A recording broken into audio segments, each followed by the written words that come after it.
Hello दोस्तों, मेरी कहानियों वाले चैनल पे आप सभी का स्वागत है।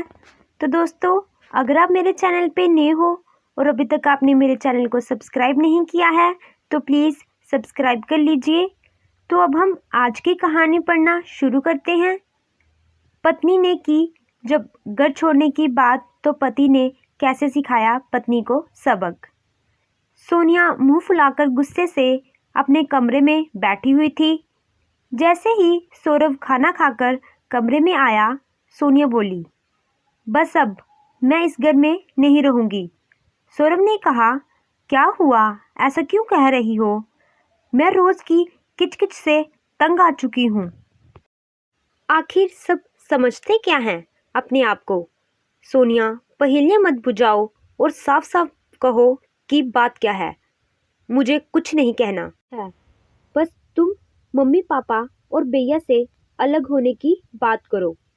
अरे, ये तुम कैसी बातें कर रही हो सोनिया? आखिर वो भी पूछेंगे कि बात क्या है तो मैं उन्हें क्या बोलूँगा? मैं छोटी हूँ इसीलिए सब मुझे ही दबाते हैं। मुझसे अब और नहीं सहा जाता। सोनिया, बड़ों का हक होता है छोटों पर। हक इतना भी नहीं जताना चाहिए जैसे उन्हें लगे कि वह उनके गुलाम हैं। सौरभ एक समझदार व्यक्ति है।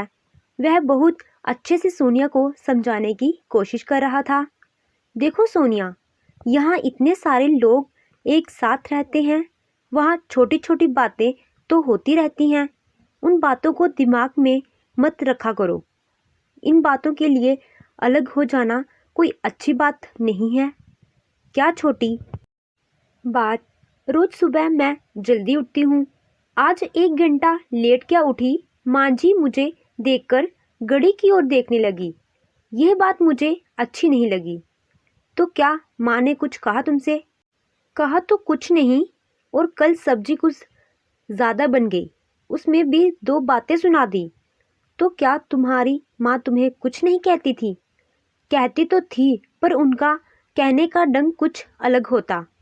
जब भी हम संडे को कहीं बाहर जाते हैं तब भी माँ जी मुँह फुलाकर बैठ जाती हैं, और 2-3 बार तो इन्होंने मुझे देर से आने पर टोका भी है।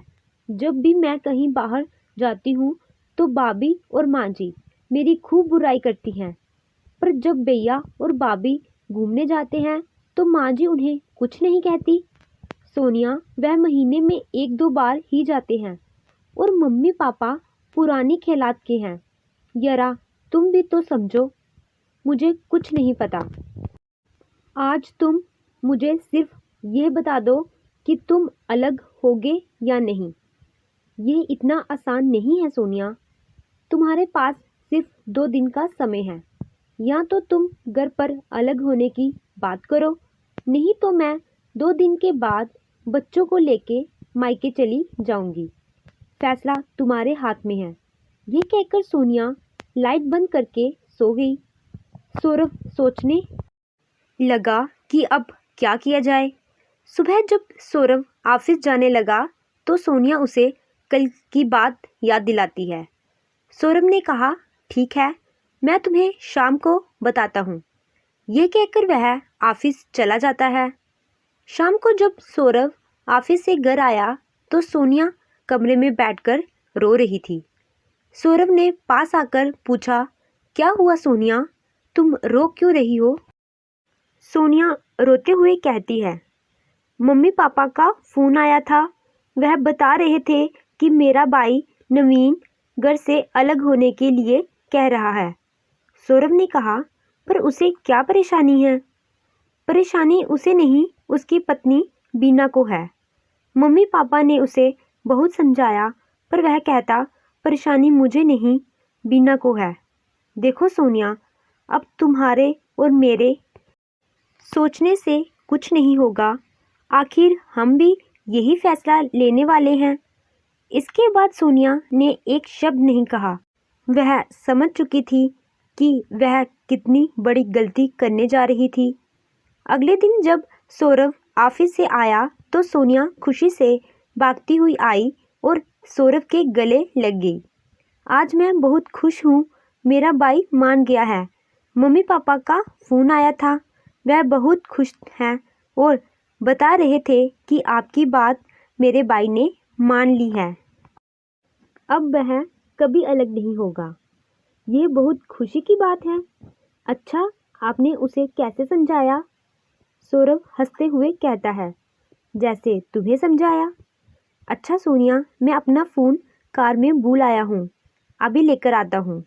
और सौरभ ने बाहर आकर कार से फ़ोन निकाला और सोनिया के भाई को फ़ोन करके धन्यवाद किया और कहा कि आपने झूठ बोलकर मेरे परिवार को टूटने से बचा लिया। और इधर सोनिया भी अपने से अलग होने का दुख क्या होता है वह समझ चुकी थी। इसके बाद कभी भी सोनिया ने अलग होने की बात नहीं की। तो दोस्तों, आपको यही कहानी कैसी लगी? कहानी अच्छी लगी हो तो वीडियो को लाइक कीजिएगा और मेरे चैनल को सब्सक्राइब कीजिएगा। Thank you.